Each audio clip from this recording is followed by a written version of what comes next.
Greetings, 8th grader class. Welcome back after your holiday break for Christmas and New Year. I hope every one of you is refreshed and ready to learn for this the fourth and fifth hour of class on Monday, January the 5th.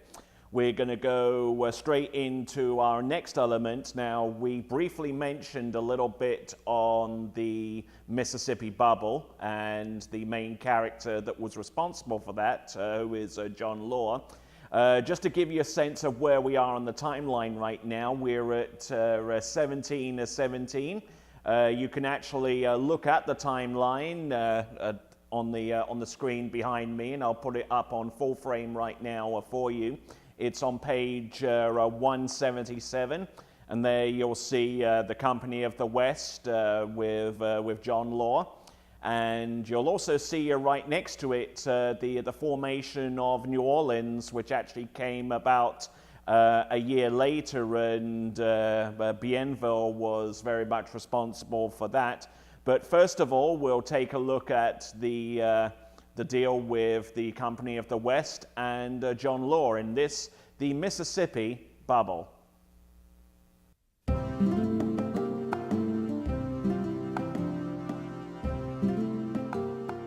Louisiana had now fallen into the slippery hands of John Law, the colorful Scotsman who founded the Company of the West. Before coming to France, Law had been sentenced to death in Scotland for killing a man in a duel. Just before his execution, however, he escaped and went on to win a vast fortune as a professional gambler. But John Law's biggest gamble was betting on Louisiana. He had plans for the colony, and this is the famous, what turned out to be the famous Mississippi Bubble. People would buy stock in the Company of the West, and with this money, they would hire people to go out to Louisiana. But John Law had a problem. How could he convince anyone to buy stock in a failing colony? His solution? False advertising. He inaugurated a massive propaganda campaign portraying Louisiana as a second Garden of Paradise. And this information was posted all over Western Europe. In Western Europe, there were many disgruntled groups at the time, people who were not happy with their lives, and they signed up to go to Louisiana under John Law's scheme. Puffed up with overvalued stock, Law's Mississippi Bubble began to inflate rapidly. Share prices swelled from 500 to 18,000 livres. Money poured into the company, and initially deluded settlers poured into Louisiana. Soon a new word was introduced into the French language: millionaire. But eventually, the bubble burst. Investors panicked and made a run on the banks. John Law fled Paris. I acknowledge that I have made great mistakes. I made them because I am only human, and all men are liable to err. John Law, founder of the Company of the West. Once again, Bienville was called back to Louisiana to pick up the pieces. Well, as you saw from that video, Louisiana has a pretty colorful history. It was a colony, it went into a proprietorship, and now was the victim of an overinflated stock scheme perpetuated by John Law with the Company of the West. Now, these days, it's very, very easy to actually go online and actually do a little bit of research into a company before you invest in it, because that's essentially what you're doing. You're actually trying to put money into a company and you own a portion of that company. That is what's called stock. And you buy stock under the expectation that after a certain period of time, you would actually get your money back and then some once the company started making profit. Now it's hard to imagine that anything like that could happen today, where you put your stock into a company and you don't get anything back and were the victim of false advertising. But guess what? A few years ago, there was something called the dot-com bubble, which burst around about 2000, 2001, where a lot of companies, especially those out in San Francisco and in Silicon Valley, actually created companies pretty much for nothing. And they tried to advertise that they were the greatest thing since sliced bread. And unfortunately, when it came time for those companies to start delivering on those promises, on those profits, then they couldn't do it, and then eventually the bubble burst for those companies and they weren't able to recoup their losses, and they went out of business. And you can do your own research on this. You can go to Google and check out the dot-com bubble. It's very well documented, and there were a number of companies that were that actually became a victim of the dot-com bubble, and very few companies that existed around about that time that got in on the dot-coms still exist today. I mean, eBay, Google, Amazon, they were all major players then. They still survive to this day, but very few of their rival companies do at this point. So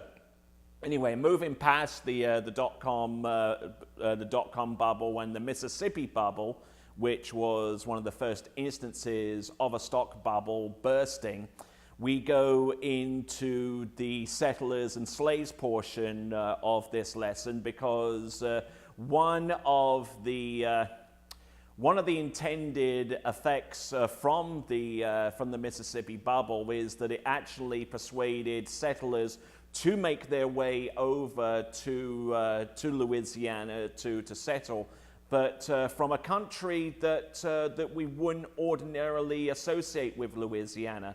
Now, when you associate Louisiana with other parts of the North Americas and elsewhere in the country, you key in upon the French, Cajun, Creole culture.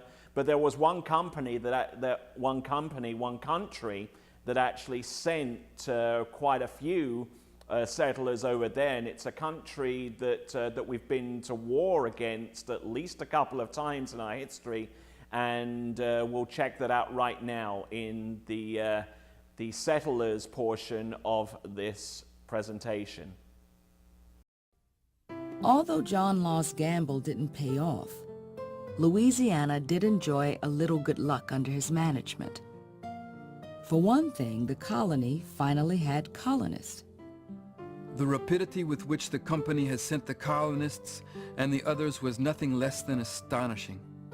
In addition, there are the girls from La Salpêtrière de Paris. 8 or 10 of them have already married. Charles Legac, Directeur Général, Ship Island. In the first 4 years alone, the company sent 43 ships carrying over 7,000 colonists. Of these, the most successful were not Frenchmen at all, but Germans. Bienville convinced them to settle with some other German settlers in what is today St. Charles and St. John the Baptist parishes, ultimately the area to be called the German coast. Before long, they would adopt the French language and culture, and the harsh-sounding German names would soften into French, giving us family names like Foltz, Emil, and Toups. These hard-working German farmers helped to keep the colony fed. But they were not the only new immigrants John Law's company brought to the colony. From almost the very beginning, Bienville says the Europeans just simply cannot cope with the conditions necessary to producing a viable agricultural system. At best, they might be able to do is have gardens. So he recommends slavery. In 1719, 2 ships, Le Duc d'Umain and l'Aurora, arrived on the Gulf Coast, loaded with human cargo. Most of them probably would have been captured by African slavers and then sold to Europeans. Put aboard ships, didn't know exactly where they were going, didn't know what was going to happen to them. The African slaves brought to Louisiana during the French period came overwhelmingly from Senegambia. The count is 70% of the slave trade ships and 2/3 of the slaves came from Senegambia.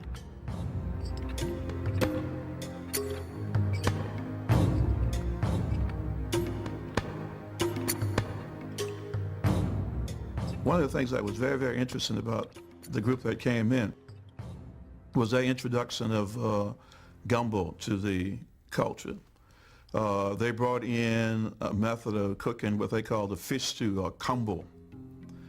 And as a result of adding some Indian spices like sassafras, which we call nan-filet, and then the French contributing their ruse and another type of gravy, then of course we come up with the gumbo, which is almost universal to southern Louisiana.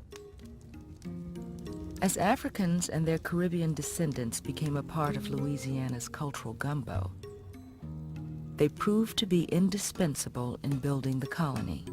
They were highly skilled people, and they knew how to cultivate all the crops which were important to Louisiana, including rice and indigo, tobacco, corn.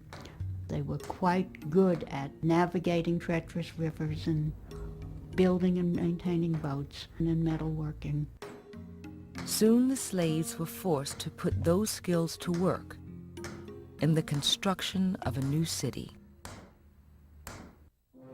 This last summer, I examined better than I had yet done all the lands in the vicinity of this river. A large town can be built on the lower part of the river, which would be a warehousing port. Jean-Baptiste Lemoyne, Sieur de Bienville.